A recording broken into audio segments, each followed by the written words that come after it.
Here we go again, another special tutorial lined up for today.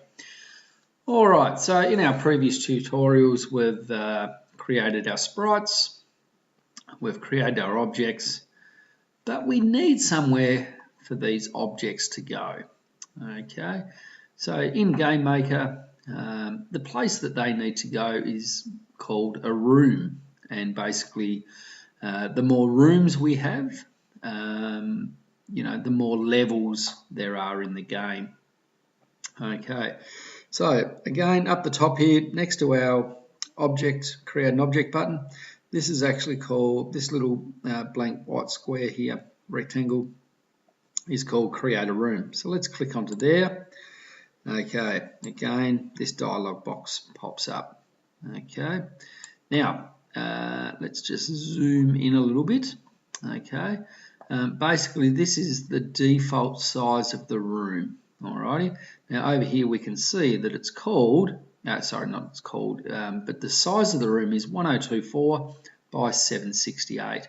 That's probably a little bit too large, so let's just knock that back to 640 by 640. Okay, nice and simple. Any multiple of 32 will work.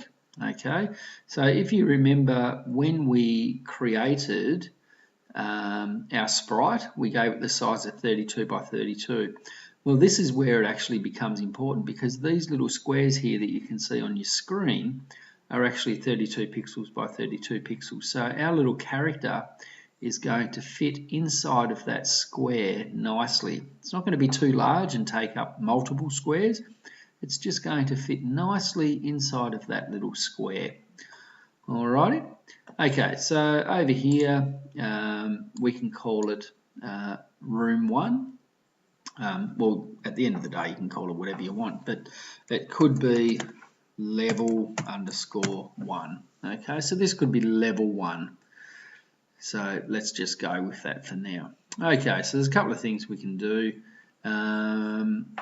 One is, first of all, like I said, this is where we're going to, this is going to be our playing area. Alrighty, so let's put some objects in there. So over here, objects to add with left mouse. Okay, so by default the object player is probably there, but we've got an object player and an object wall.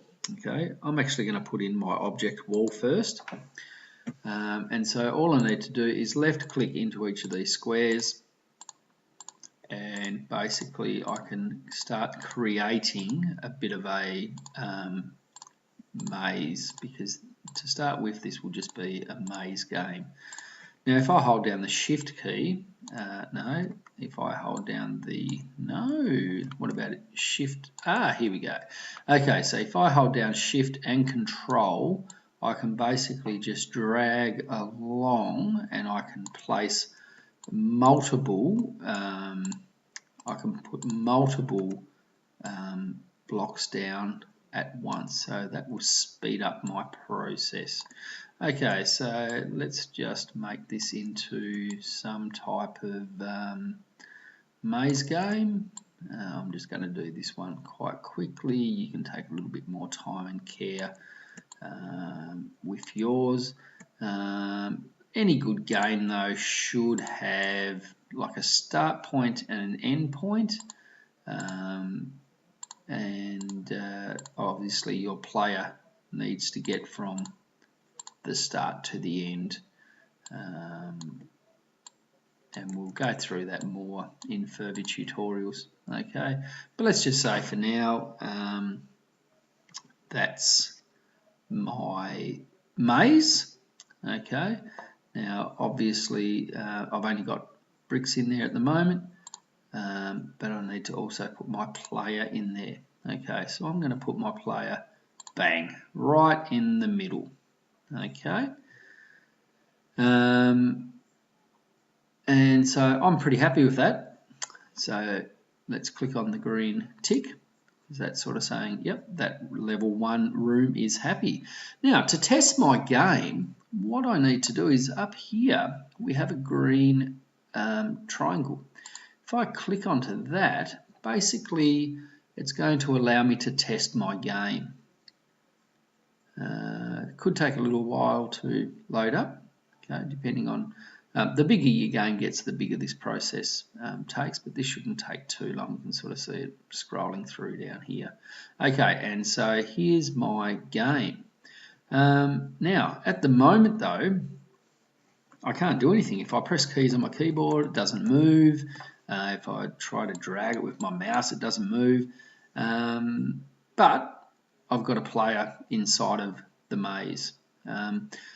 If we watch the next tutorial, I'll show you how to get that player moving around your maze.